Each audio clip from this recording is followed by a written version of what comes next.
Welcome back to Let's Talk to Animals, the podcast all species can enjoy together. My name is Shannon Cutts. I am an animal sensitive and intuitive, a Reiki Master practitioner, and an animal communication teacher with animallovelanguages.com. And for our purposes here today, I am also your friendly neighborhood hostess and guide through the wild, wise, and wonderful world of interspecies communication. Call me crazy, but I truly believe that animal communication has the power to save, heal, and restore our planet for all species to enjoy and share. When we learn to communicate with one another, we begin to realize we are so much more alike than different. We care about each other. We become friends. On this podcast, we talk about what the animals have to say and share, and why our pets truly are our partners, empathic friends, and teachers. I am so glad you have joined us here for this fresh new episode of Let's Talk to Animals. So let's dive in.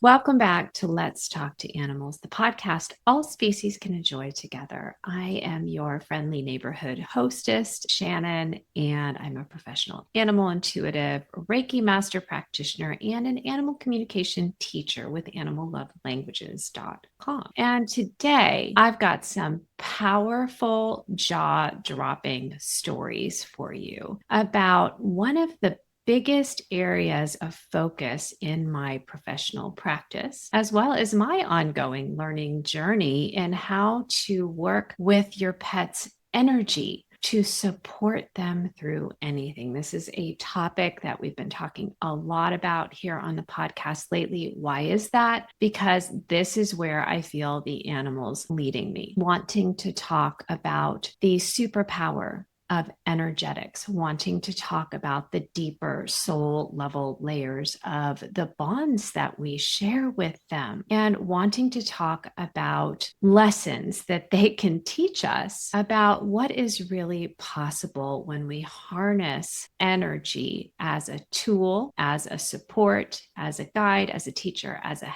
helper to make our life together clearer, calmer, more healing and beneficial, and also really educational. And you're going to hear that in today's episode. We are talking about pet Reiki. Now, before we get started, I'm going to be sharing some pretty powerful transformational stories from my own Reiki practice. So when I mean I have a Reiki practice, a pet Reiki practice, it means I've been attuned to the master level as a Reiki energy practitioner. And it means that I am using Reiki as a tool to support pets physically, mentally, emotionally, relationally, and at the soul level. So if you're new to pet Reiki, if you're new to Reiki, period, then I want to start with a bit of a foundation, just so you'll understand what I'm talking about and get a sense of how the process works. Reiki was received by Dr. Mikao Usui in the 1920s. The doctor grew up in a wealthy Buddhist family. He was on a soul path, a spirit path. He felt this inner tug, this inner pull that he was supposed to bring something into the world, a deeper layer or level of healing, if you will. And so he underwent some pretty stringent spirit practices, meditating, fasting, going on retreat, soul searching, seeking guidance within. And after an extended period of these spirit-led practices, seeking to understand his calling, seeking guidance about next steps, he began to perceive a series of Sanskrit symbols. And these Sanskrit symbols became the building blocks of what today is a worldwide energetic healing and wellness discipline known as Usui Reiki. Now, when Usui Reiki first became a codified system, back when Dr. Usui was alive, he taught it only locally and he taught it hands-on. And he trained more than 2,000 students during the time period that he was working with and developing this download that he had been given. And then he began passing it along to others, students who took the Reiki training that Dr. Usui had given them and began to add their own wisdom to it and their own insights to it. And it has continued and continued and continued, and it has become a worldwide practice. I was first Reiki attuned, and let me pause for just a moment and explain what that means. Reiki practitioners have two different levels of learning that we go through. One level is what we might call the intellectual track, to understand the history, to have that respect for the lineage, to understand the different branches of Reiki as it's practiced today, and to understand the foundations of how Dr. Usui and later Mrs. Takata, who was one of his principal students, took Reiki out into the West so that it would reach people like you and me. So that's the intellectual track. There are handbooks and manuals. There are different ways of teaching it, and there are different protocols that can be used for different situations. And then there's what we call the process of spirit awakening, energy awakening, and that is called attunement. And when a practitioner in training is attuned, you are attuned to 3 levels, and you get to decide where you start and where you want to go with it. I am attuned in all 3 levels. The first level of attunement allows the practitioner to offer Reiki locally. When you add the second layer, that adds the distance transmission component. And when you add the master level, that adds the teaching component to it. So I chose to go through all 3 levels, and I'm going to unpack why here in just a moment.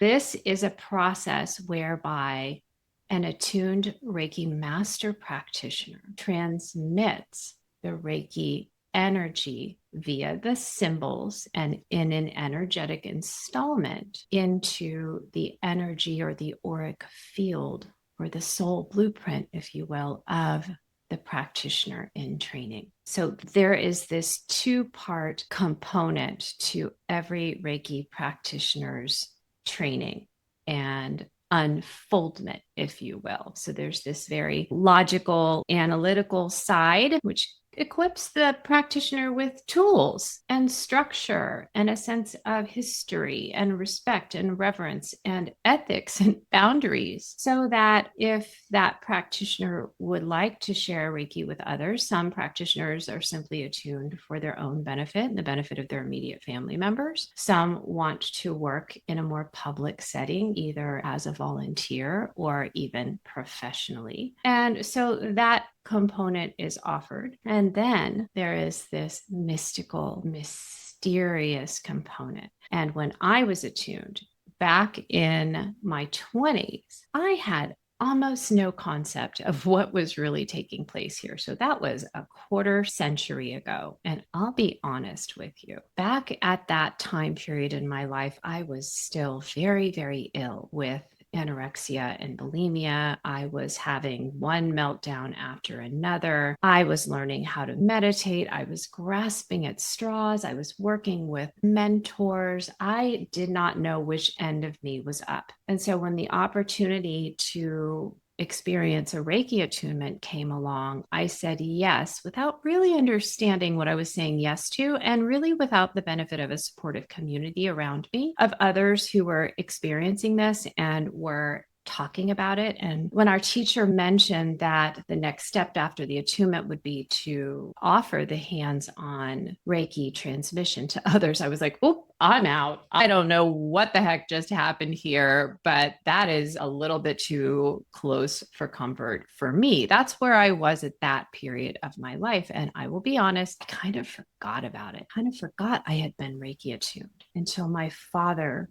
entered his end of life stage. And my best friend, who was an attuned Reiki master who was volunteering as a Reiki hospice practitioner, she suddenly passed away. This was right around the time I was turning 50, and my father got very ill, and it became clear that he was entering his end of life phase of life. And one day I was over visiting him just after my best friend Marcy had passed away, and I was at my folks' house, and my father walked by, and I kid you not, those of you who are watching the video version, you will see exactly what happened. My hands picked themselves up, and they turned and they followed my dad as he walked down the hall. And it was at that moment in time when I recognized that two things had happened.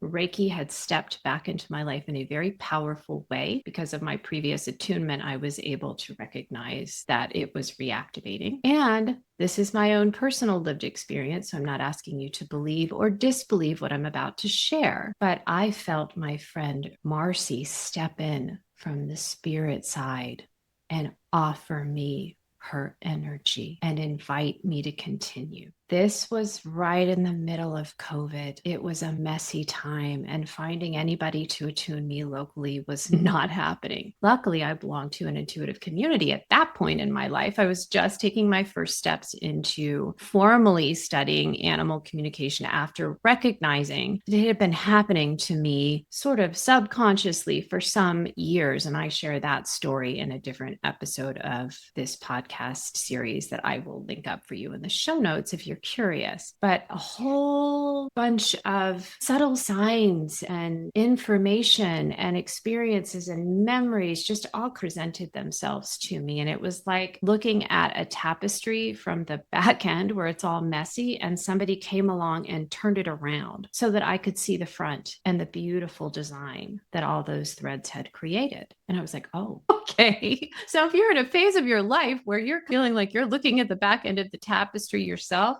I want you to know that that's good news, because there's something really beautiful that's being created.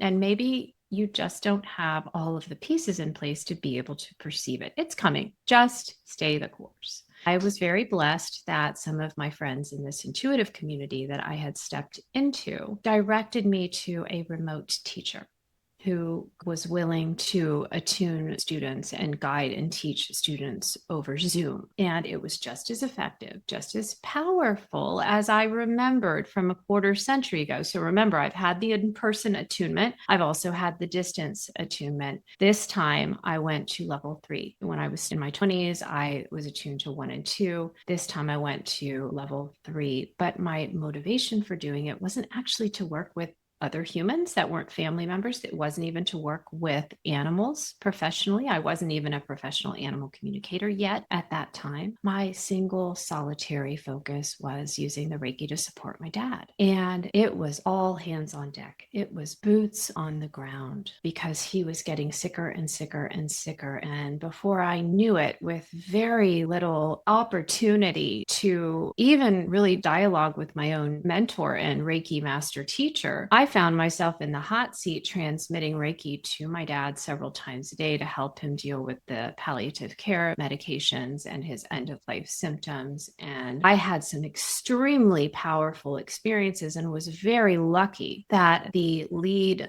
hospice nurse on my dad's palliative care team for his in-home care was attuned as a Reiki level 2 practitioner. So I was able to talk with her and share the experiences that I was having of how Reiki was allowing me inside my dad's energetic world when he would have symptoms, when he would have what seemed to be emotional meltdowns, but from his coma could not communicate with us to words. Just being in his energetic space and being open to that, I was able to receive his guidance from within, not unlike what you might have heard if you've been listening to the telepathy tapes and you've listened to some of the the accounts of nonverbal humans and how they've been able to telepathically communicate with their caregivers or their partners about what they want and need, even from states of profound Alzheimer's, profound autism, profound dementia. In my dad's case, he was in a coma, and Reiki became a mainstay. And I saw one miracle after another, after another, after another. And I was going through my whole formal animal communication learning journey at the same time I was going through my Reiki reattunement and formal learning journey. So this was a very powerful, very emotional, very chaotic time. And coming out of that, I developed a deep trust in Reiki. From the moment I became reattuned, I felt this powerful love coursing through me. And what was so amazing was that my best friend, my late best friend Marcy, and I used to talk about that love. I loved hearing her stories of the experiences she had working as a hospice volunteer, specifically transmitting Reiki. And I thought, this is so beautiful. And every time she would share stories with me, I would feel this love. And what was so fun is part of the attunement part of the process is memorizing the symbols that are used to work with the Reiki energy. And memorization has never been my strong suit. If I don't use it every day, I'm pretty reliable. I'll be able to lose it. And I looked at those complicated symbols and I thought, whoa, this is going to be a major stumbling block for me. And my wise teacher said to us, don't try to memorize them now. I'm going to attune you to the symbols first. And after I attune you, then let's memorize them.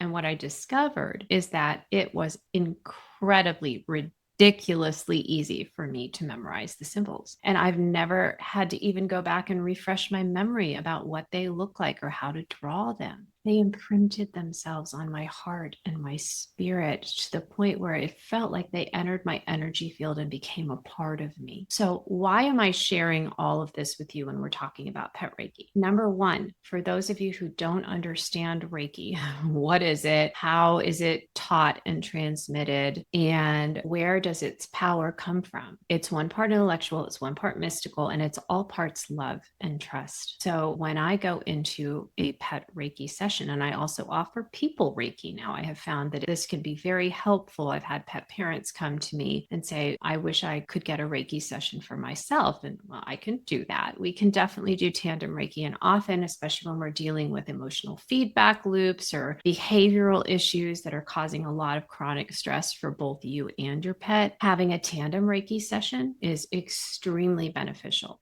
But what's most important to understand to give us a firm foundation and anchor us in for the stories I'm about to share with you, trust in the Reiki is not optional for these kinds of results. So the Reiki is unconditionally loving, supremely intelligent, and utterly benevolent. The Reiki will never do anything to cause harm. So when we are working with an energy at this level, we never know more than this energy about what is truly needed, what is truly in the highest and best good of whomever is receiving the Reiki transmission. We are the vessel, quite literally. Animal communication requires us to empty out as well, but where animal communication is going to make use necessarily of your unique life experience, background, memories, preferences, et cetera, the Reiki works best in a completely neutral, loving, clear channel. So not imposing self onto Reiki at any level. And practitioners who come into an experience of working at some level publicly with Reiki energy, transmitting it as a volunteer, transmitting it even with other family members of any species, transmitting it professionally as part of their calling and vocation. I've been through this too. Practitioners that find themselves getting weary, getting tired, getting stressed. This is an indicator that you're trying to help the Reiki.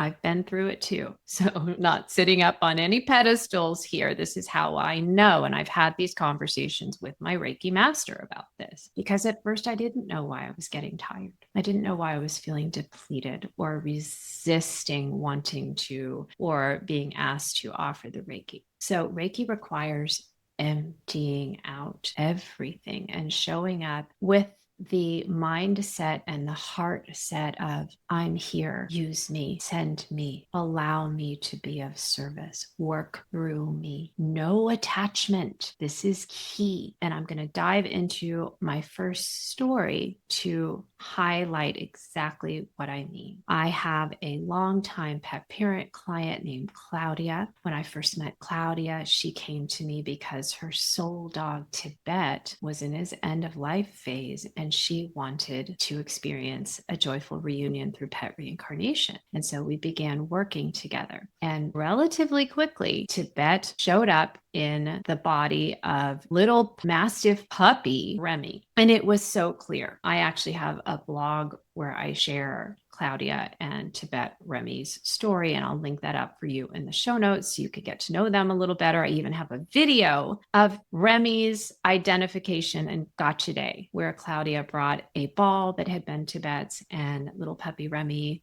grabbed hold of it, would not let his brothers and sisters play with it, would not let anybody else have it. It was so clear. You can hear her in the background saying, it's him, it's him. Well, Remy chose a body that had congenital joint issues, which can be present in some purebred dog lines and hybrid dog breed lines. And because he's a giant Mastiff Shepherd breed, these joint issues started showing up really early, before he was even 1 year old. By the time he was 8 months, it was clear that he was going to need surgery on his left rear patella, his knee joint. So that was a whole experience. And he had what veterinarians call a patella luxation. So there was this whole search. Claudia lives in Spain. She had to travel to Germany and Switzerland. We've been through a process, and I have been talking with Remy and transmitting Reiki for Remy at several key points throughout this procedure. Well, the latest news, this happened earlier this month. I received a panicked email from Claudia, and she said, we have an emergency. One of the pins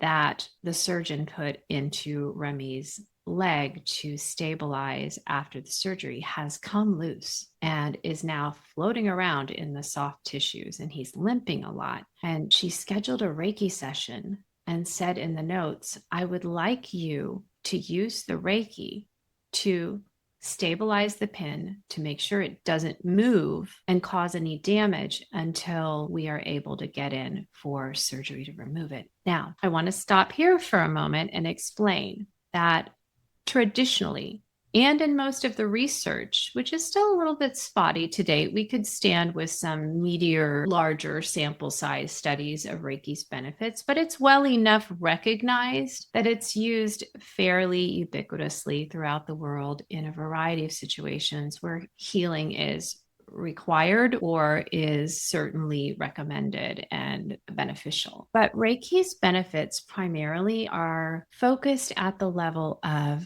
activating the parasympathetic nervous system. So dialing down the setting on the sympathetic, the fight, flight, freeze, tender, befriend aspect of the nervous system that causes adrenaline and cortisol to flood the body, creating stress, creating anxiety, creating a lowered immune system function, creating inflammation in the body, basically making the body work harder to heal from anything that's going on, whether this is physical, emotional, mental, some combination thereof, or even soul level lessons, or what we might call a dark night of the soul or the hero's journey. So Reiki heads right to the parasympathetic nervous system, which is that rest, digest, and reconnect feature. Threat's over. You're safe. Nobody's coming to eat you for dinner. We're starting to detox from the adrenaline, from the cortisol, moving that out of the body, calming down the system, reducing inflammation, and reestablishing a deeper level of calm through which whatever aspect of us that needs healing and restoration can actually happen.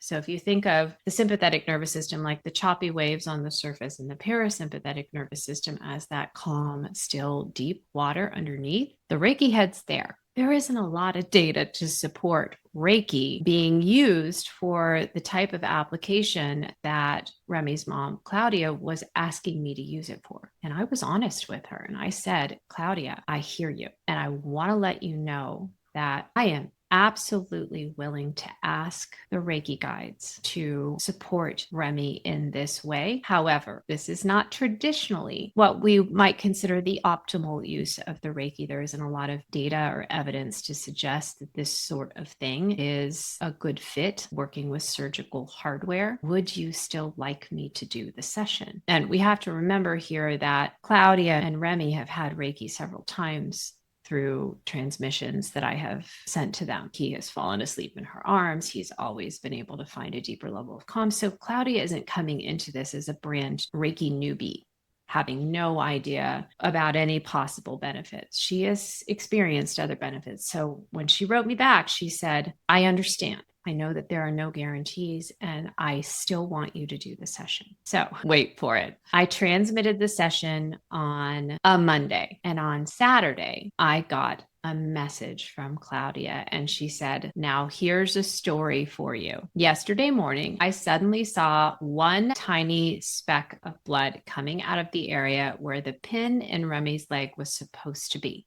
I was panicking for a moment, as yesterday was Friday. His surgery to remove the pin was planned for Monday, but I immediately called the local vet, and he said, bring him now and we'll take out the pin. 3 hours later, I received a call that Remy is okay, but the surgeon said he couldn't find the pin. And he said, it must be somewhere in our house. And she said she didn't understand what the vet was saying. And he said, yeah, so we did an x-ray before. We looked everywhere in Remy's tissues. This is a 2-inch long, a 5-centimeter long steel pin, and they could not find it anywhere in Remy's tissues. So the surgeon was saying Remy's body must have thrown it out. She said, Shannon, you've seen the photo of the pin in Remy's leg, and I'll link that up for you in the show notes too, so you can actually see it. How could it have flown out of Remy's leg and cause only one drop of blood? And she said, my partner and I were looking everywhere in the house. We were searching the garden, looking high and low, but it's like searching for a needle in a haystack. So finally we gave up and we went to bed. And she wrote to me, she said, this morning in my own sleepy state, I went to the living room, and there the pin was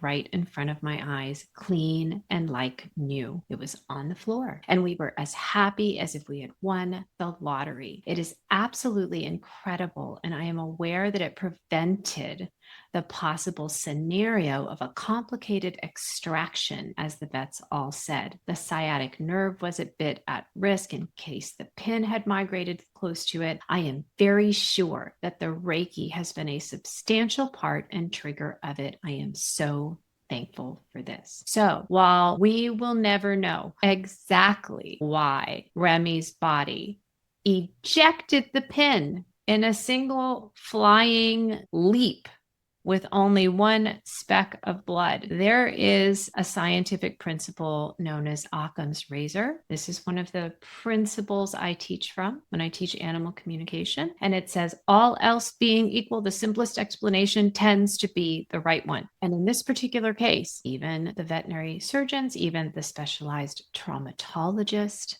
that was overseeing Remy's surgery had no reasonable medical explanation for what happened. We look back and we say, what was the chain of events leading up to it? What was the intention that we set? When I teach my intuitive development for pet parents workshop, we work very powerfully with setting intentions. Where do we want to go in our pet's healing journey? And the intention that Claudia and I had set was to make sure that no area inside Remy's leg was harmed by the presence of the migrated pin. And my part was being willing to ask my Reiki guides for support, to ask them for a miracle, and to show up and offer the transmission, having no attachment, because I deeply and wholeheartedly trust that Reiki will do whatever is in Remy's highest and best good. That is what Reiki is capable of. And as I shared, I've experienced these kinds of miraculous transmissions, both with people and also with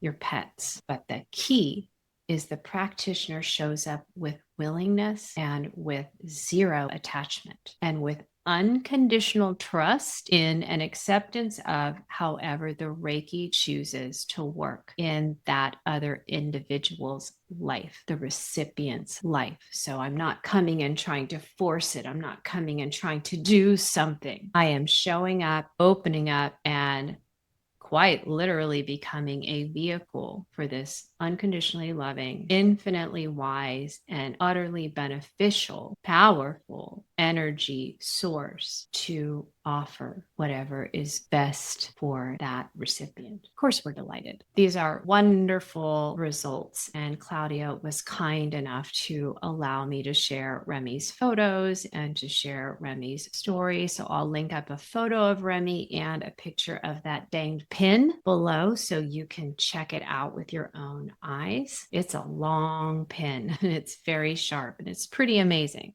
So that might seem like an isolated incident. And the argument could be made that even if it's the only Reiki miracle that I personally have experienced, or the only documented Reiki miracle ever in the history of Reiki practitioners, it's still enough to offer Reiki a seat at the conversational table when we're taking a look at what would best serve your pet as they're walking through life challenges, whether they be, again, physical, mental, emotional, relational, or soul level, hero's journey level experiences.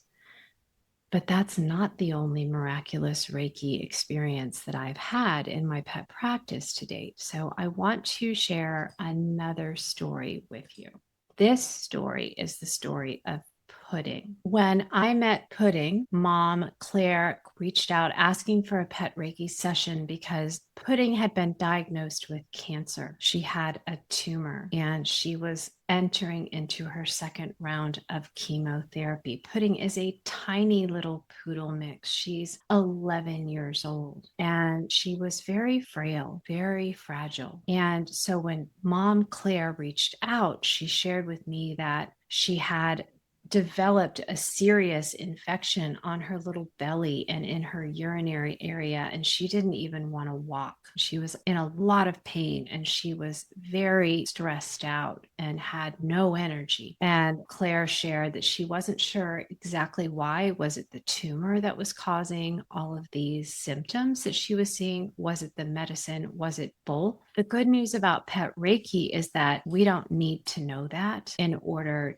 to offer Pudding support. Reiki doesn't require for us to even know what's going on. It's always nice to know because, as you just experienced with the case of Claudia and Remy, having some information about what's going on specifically, especially what may be prompting you as a pet parent to specifically reach out to me and ask for a pet Reiki session, I can then share that request with the Reiki guides that I work with.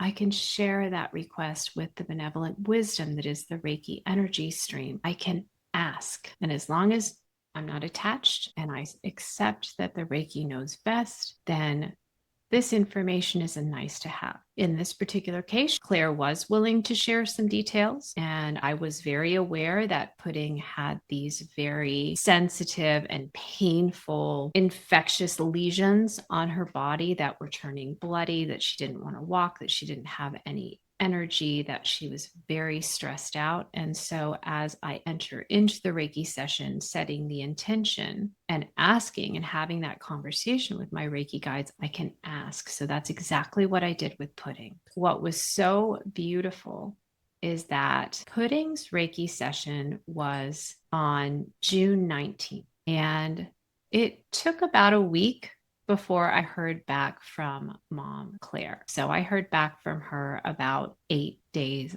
later. And she wrote to me, I'm going to share exactly what she wrote. She said, apologies for the late reply. Thank you for your tips, for passing along a special message from Pudding. There was a message that was included along with the Reiki transmission that I received from her. I can't describe how much it means to me. I read it over and over and I tear up every time. It's been a week since the last healing session and Pudding has improved significantly. Her skin, which was inflamed, burning, and bloody, is now much better. The vet had prepared us for the worst given her pain and lack of quality of life. Yesterday, she walked voluntarily for 30 minutes and most of her skin is turning baby pink. So here again, given the prognosis that we walked into Pudding's Reiki session with, we have what we can only describe as a potential miracle. Such a rapid turnaround.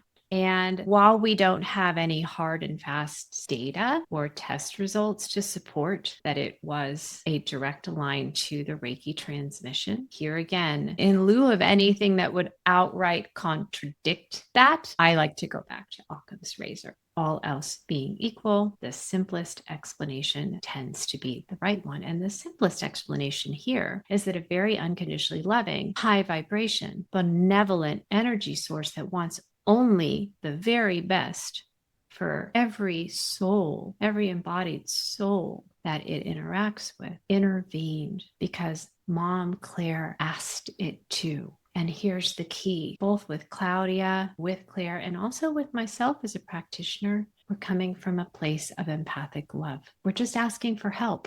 That's the foundational activator for Reiki. We have to become willing to ask for help. This is so difficult for us as pet parents, especially because we feel like we're sitting in the hot seat for our pet's care. And because typically, as we're having conversations with traditional practitioners, veterinary experts, surgeons, oncologists, orthopedics, and other Western track trained practitioners, often these kinds of things don't even come up. They don't even get a seat at the table. We're just looking at treatment and healing through a different lens, not less valid, but maybe not inclusive enough. I'm not in any way, shape, or form diminishing all of the value that these Western track experts have brought into, for instance, both Remy's and Pudding's life, but simply reflecting that they have a full-time job on their hands just becoming experts in their field. So where would they find the extra time? Most of the time, these experts, these practitioners aren't going to have a whole lot of free time to go and explore the complementary side. They've got their hands full staying up to date on the latest cutting edge scientific and surgical and medical and pharmacological interventions that can be offered to support us, to support our pets. So it's up to us as pet parents to take a step back and take a look at the bigger picture of what else can we add in to provide that deeper level of energetic, emotional, and parasympathetic nervous system support, recognizing that we can offer the latest cutting edge, this, that, and everything else. But if our pet's immune system is so compromised, if the sympathetic nervous system is so overactive that it is actually producing its own level of inflammation in the body, even as the body is trying to heal from other impacts, we're kind of stacking the whole deck against our pets' healing, against our own healing, if we're the ones in the healing hot seat. So it's asking the question, what else can we add to actually support the outcome that we're working so hard towards? And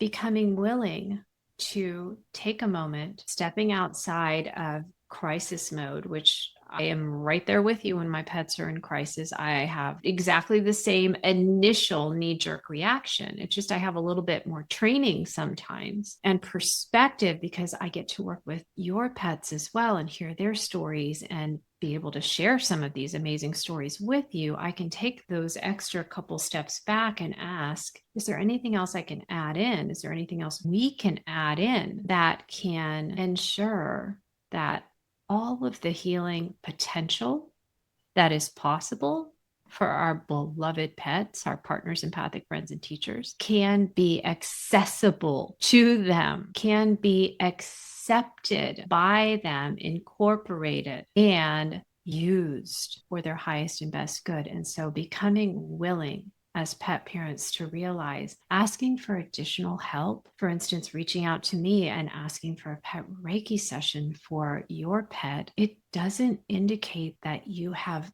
missed the mark with everything that you've been doing. It doesn't indicate that you're failing them because they're not recovering or they're not recovering well enough. So often we feel like, but I've done everything. I've tried everything. And what am I doing wrong? And the pets have emphasized over and over and over again that when they go through something at the soul level, which is where animal communication and pet Reiki shines, at the soul level, we have soul agreements together. We are in one another's lives for reasons that relate to not just day-to-day support, love, joy, comfort, all of those wonderful things, but soul level growth. And so when your pet goes through something at that soul level, they're acting as your partner, empathic friend, and teacher. And it's happening for you both. For you, yes. For them, yes. We all come into these 3D physical bodies here at Earth School because of two reasons. This is what the pets have taught me. Number one, we have something we want to learn. Doesn't mean we're imperfect. It doesn't mean we're a new soul. We might be, but it doesn't necessarily mean that. It means our bread is buttered on the side of having certain experiences that would evolve our understanding and further open our hearts. For many of your animals, it's because they're doing important work on the soul side and the etheric realm with other animals, preparing them to keep company with humans. And they need to have experiences of what it's like and what their mentees, their pet mentees, are going to experience so they can guide them through it. So these experiences are so important that we also come in because we have something to teach. So in many cases, our pets are teaching us about tools that we can also benefit from and might never find the time, the openness, or the courage to ask for any other reason other than that our pet desperately needs support. And we become willing to try anything.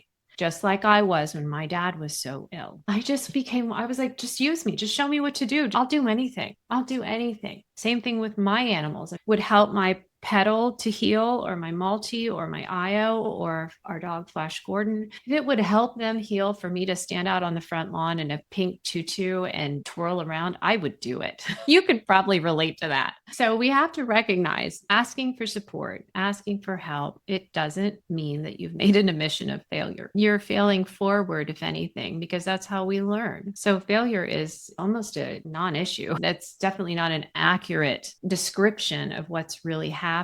And sometimes it's that one more thing that we become open to or willing to try that turns the corner. So all we have to do is continue to be willing to try new things. For our animals, recognizing if I haven't found it yet, whatever it is, if we're not at our destination yet of wherever we're going together, and that's a topic for a whole other podcast, but if we haven't arrived yet, then there's more to learn. There's more we have to learn from one another and to teach each other. So let's keep going. We're only one no, that didn't work away from yay, yes, we found the thing. So keep going and consider giving Reiki a seat on your pet's whole pet wellness, healing, and quality of life team. I am very, very well known in my student community for saying modern pet parenting takes a team. We are bombarded, literally overwhelmed, almost drowning in too many advances and too much information. And we definitely need a team